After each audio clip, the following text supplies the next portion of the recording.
Well, we're on day 17 of the uh, preparation for our consecration to Our Lady, her heart through the Sacred Heart of Jesus. And this is a continuation of yesterday, the visions of 1947. I think you're going to find this a very powerful and moving passage. So I begin. Several months after Mother Teresa felt her call within a call, she experienced three visions that further expressed her calling. In the first vision, she saw a huge crowd of all kinds of people that included the very poor and children. The people in the crowd had their hands raised toward her and were calling out, come and save us, bring us to Jesus." In the second vision, the same crowd was there, and this time Mother Teresa could see the immense sorrow and suffering in their faces. She was kneeling near Our Lady, who was facing the crowd. And though she couldn't see Mary's face, she could hear what she said. "Take care of them. They are mine. Bring them to Jesus. Carry them to Jesus. Carry Jesus to them, and fear not." In the third vision, the same great crowd was there again, but they were covered in darkness. And despite this, Teresa could see them. Within this scene, Jesus hung on the cross, and Our Lady was a little distance away. Teresa, as a little child, was just in front of Mary. Mary's left hand rested on Teresa's left shoulder, and her right hand held Teresa's right arm.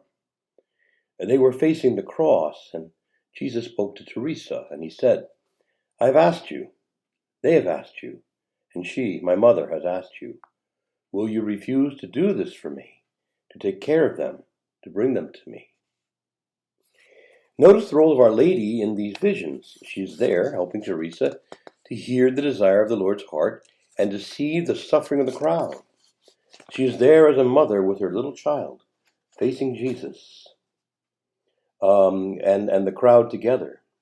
She gives comfort and support to Teresa, just as she did to St. John at the foot of the cross. Father Joseph Langford, MC, the co-founder of the Missionaries of Charity Fathers, reflects on the meaning of these visions. He says, "Without Our Lady, we would be alone before the crosses of life, oblivious to Jesus in our midst. In times of trial, we are often like the poor in Mother Teresa's vision, covered in darkness and unaware that Jesus is there in the midst of us. Without the fidelity Our Lady gave to Mother Teresa, the world would not have heard these words, 'I thirst,' or even seen them lived out today." So it turns out that Our Lady was especially present to Mother Teresa, not only in these visions, but also during the original September 10th grace. On the 50th anniversary of that blessed day, Mother shared something new. She said, "If Our Lady had not been with me that day, I would never have known what Jesus meant when he said, 'I thirst.'" What was Teresa getting at? What she meant comes to light when she reflected again on the Marian dimension of the March 25th letter on "I thirst." She says, "Our Lady was the first person to hear Jesus cry, 'I thirst,' with St. John and I am sure Mary Magdalene, because Our Lady was there on Calvary, and she knows how real, how deep is his longing for you and for the poor. Do we know? Do we feel as she? Ask her to teach. Her role is to bring you face to face with John Magdalene, with the love in the heart of Jesus crucified. Before it was Our Lady pleading with Mother. Now it is Mother, in her name, pleading with you. Listen to Jesus. Listen to his thirst." So this passage then gets to the heart of Mother Teresa's relationship with Mary, and nothing summarizes it better than this golden line. Our Lady's role is to bring you face to face with the love in the heart of Jesus crucified.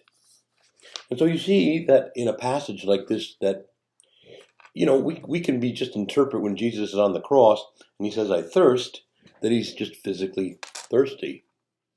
But we should know better than that. It's never just that simple. His real thirst is for souls.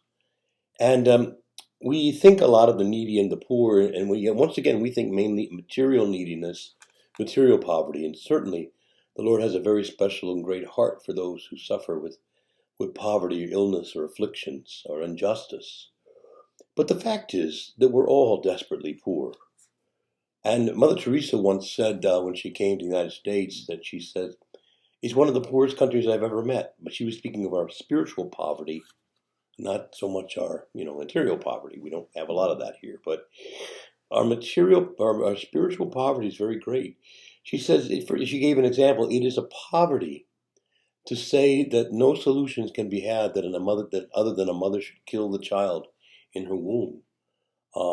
That's a great spiritual poverty. So again, in a nation of abundance, we can't afford children, and so on. She's speaking. That's a spiritual poverty. That's not a material poverty. So again, the idea here is that we have to understand that Jesus longs for us, and he longs for people that you don't really love, or I don't really love, immediately. He longs for them too. He thirsts for souls, and Our Lady can help us to develop a compassion, in a way a mother can, And when I would see the care that my mother had for certain people, that was very influential for me to care for them too.